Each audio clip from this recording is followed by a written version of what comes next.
السلام عليكم. النهارده ان شاء الله الحلقه الثانيه من مدينه الغردقه بقناه الكره تحكم. النهارده هنتكلم عن ماتش الاهلي والالومنيوم ومفاجاه بصراحه كبيره جدا. الفوز المتعثر الصعب في دقيقه 93 على فريق الالومنيوم، فريق درجه ثانيه المتواضع جدا.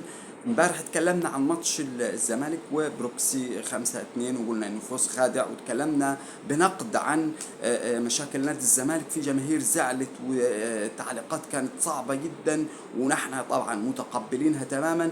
لكن لازم تعرف ان النقد ده لصالح الفريق، يعني انت بتشوف القصور، اي قصور في الفريق عشان يبقى في اعلى حالة فنية. بتتكلم كمان على المستقبل، انت مش بتتكلم على الماتش بس، لا، انت بتتكلم عن شكل الفريق السنة الجاية واستعداد البطولات. بالنسبة للاهلي والزمالك هم مطالبين دايما بكل البطولات، وفي جماهيرية يعني مش مصر بس، مصر وخارج مصر. فلازم يبقى كل حاجة على أعلى مستوى. يعني لازم الجماهير تتفهم هذا الموضوع. كون انك انت عايز تفرح باي فوز، حتى لو كان في مشاكل، او انت عايز تتغاضى عن مشاكل الفريق، فده طبعا ممكن تلاقيه في قناة زي قناة الزمالك او قناة بالنسبة لقناة الاهلي. عدم تقبلك للنقد يبقى انت متعصب، فما شايفش اصلا الحقيقة.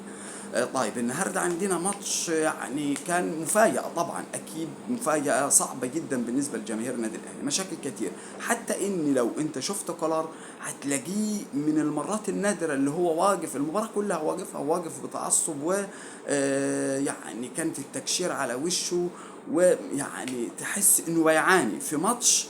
اعتقد يعني اقل حاجة انت بتتكلم عن 5 6 8، اقل حاجة بالنسبة لتواضع فريق الالومنيوم، مع احترام الفريق الالومنيوم طبعا. والمدرب الرائع هشام عبد المنعم اللي عمل مباراة جيدة بصراحة، وعمل افضل خطة ممكن تعملها قدام فريق كبير، انك تلعب بالتكتل الشديد ده. طبعا لعيبة مش قادرة، هنتكلم ان نص الملعب الثاني ما فيش اكمال الهجمة، لا كان صعب مستحيل انه يكمل هجمة. لكن هو عمل افضل شيء بالنسبه له، وقدر يقفل. انت بتتكلم عن شوط اول ما فيش غير فرصه واحده لرامي ربيعه. من مشاكل كولر، ما هو كولر لازم بقى ياخد الضربه الاولى بالنسبه للنقد.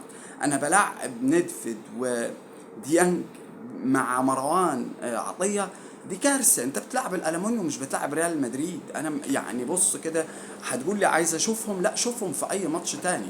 لكن انت بتلعب ثلاثة، ممكن اي واحد يلعب مركز 6، العب الثلاثة دول بدون صانع العاب، والعب مع قدامهم كهربا، اللي بصراحة بعد الماتش ده المفروض ما يلعبش كرة نهائيا. كهربا يعني كهربا لا يصلح للعب كرة القدم. في كرة، يعني أنا بتكلم كمان على المعلق بتاع المباراة، معلق سيء جدا. يعني هارد لك، هارد لك. هو قدام المرمى وكرة سهلة، يعني جت في العارضة. لا لا، أي لاعب ناشئ هيحطها صاروخ، كرة سهلة جدا ما حدش معاه. كون انه يحطها في العرض ده مشكله كبيره، وغيرها وغيرها من الكرات، وعدم ظهوره في اي لعبه، ولعبه بطريقه غريبه جدا. مش بتكلم، انت صدمت في عمر كمال، كميه كرات طوليه لعبها بشكل غريب بره، يعني شكلها سيء جدا. يعني أنا بصراحه عمر كمال النهارده مباراه، أسوأ مباراة لي في النادي الأهلي. وأعتقد عمر كمال لازم يشوف نفسه كويس، لأنه عمل مباراة في منتهى السوء. طيب اتكلم عن رضا سليم، بيرسي تاو، نفس المشاكل، لاعيبه اجانب. لكن النادي الاهلي ما عندوش غير علي معلول، اللاعب الاجنبي الوحيد. النادي الاهلي داخل على بطولات كتير، اكتر من 10 بطولات السنه الجايه. عندك بطولات جديدة داخل فيها، أفرو آسيوي، انتر كونتيننتال، سوبر أفريقي، غيره غيره. فالنادي الأهلي عايز لعيبة على أعلى مستوى. اللعيبة دي لا تصلح تمام. لا رامي ربيعة خلاص ده ما ينفعش تاني. رامي ربيعة يعني يعني كرة، يعني أنت عايز إيه بقى يعني أكتر من إن الكرة في المستوى اللي تحطها باليد بالشكل العادي الجيد يعني كرة سهلة جدا جدا. طيب اتكلم عن بقية اللعيبة. طبعا بالنسبة لندفيد ده قعدت يعني يعني حرام. بيرسي تاو عقده كبير، اقل لاعب في النادي الاهلي زي بيرسي تاو او رضا سليم بلعيبه نجي حمادي، الومنيوم نجي حمادي. في ناس ما تعرفش نجي حمادي، الومنيوم ده في نجي حمادي في جنة.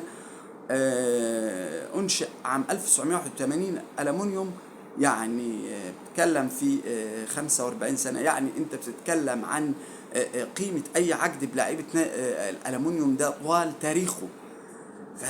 دي كارثة ودي مصيبة، إنك أنت أولا كولر بيلعب ثلاثة مدافعين.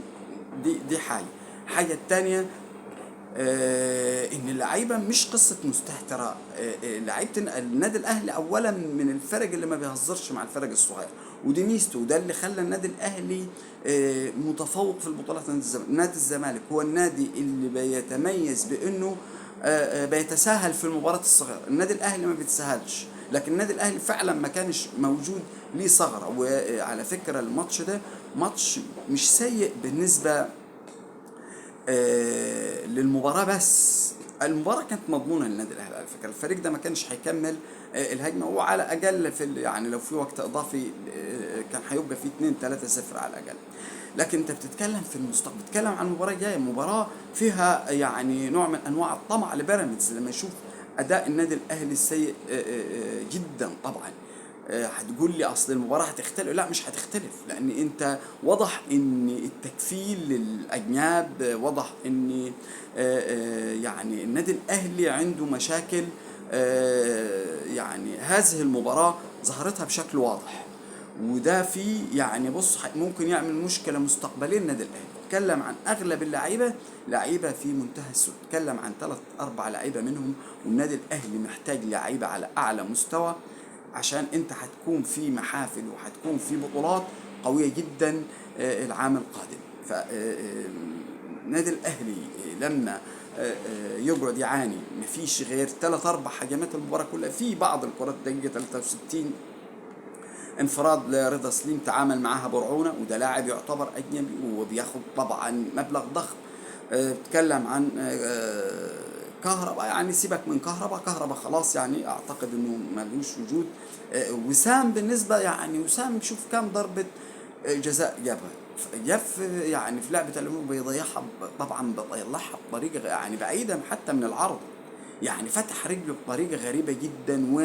وسام ليه في الكرات السهله على فكره، يعني وسام الحاجات الصعبه والمواقف الصعبه لا، النادي الاهلي عايز على الاقل مهاجم او اتنين على اعلى مستوى مع وسام. طبعا وسام اعتبره يعني اعتقد ان النادي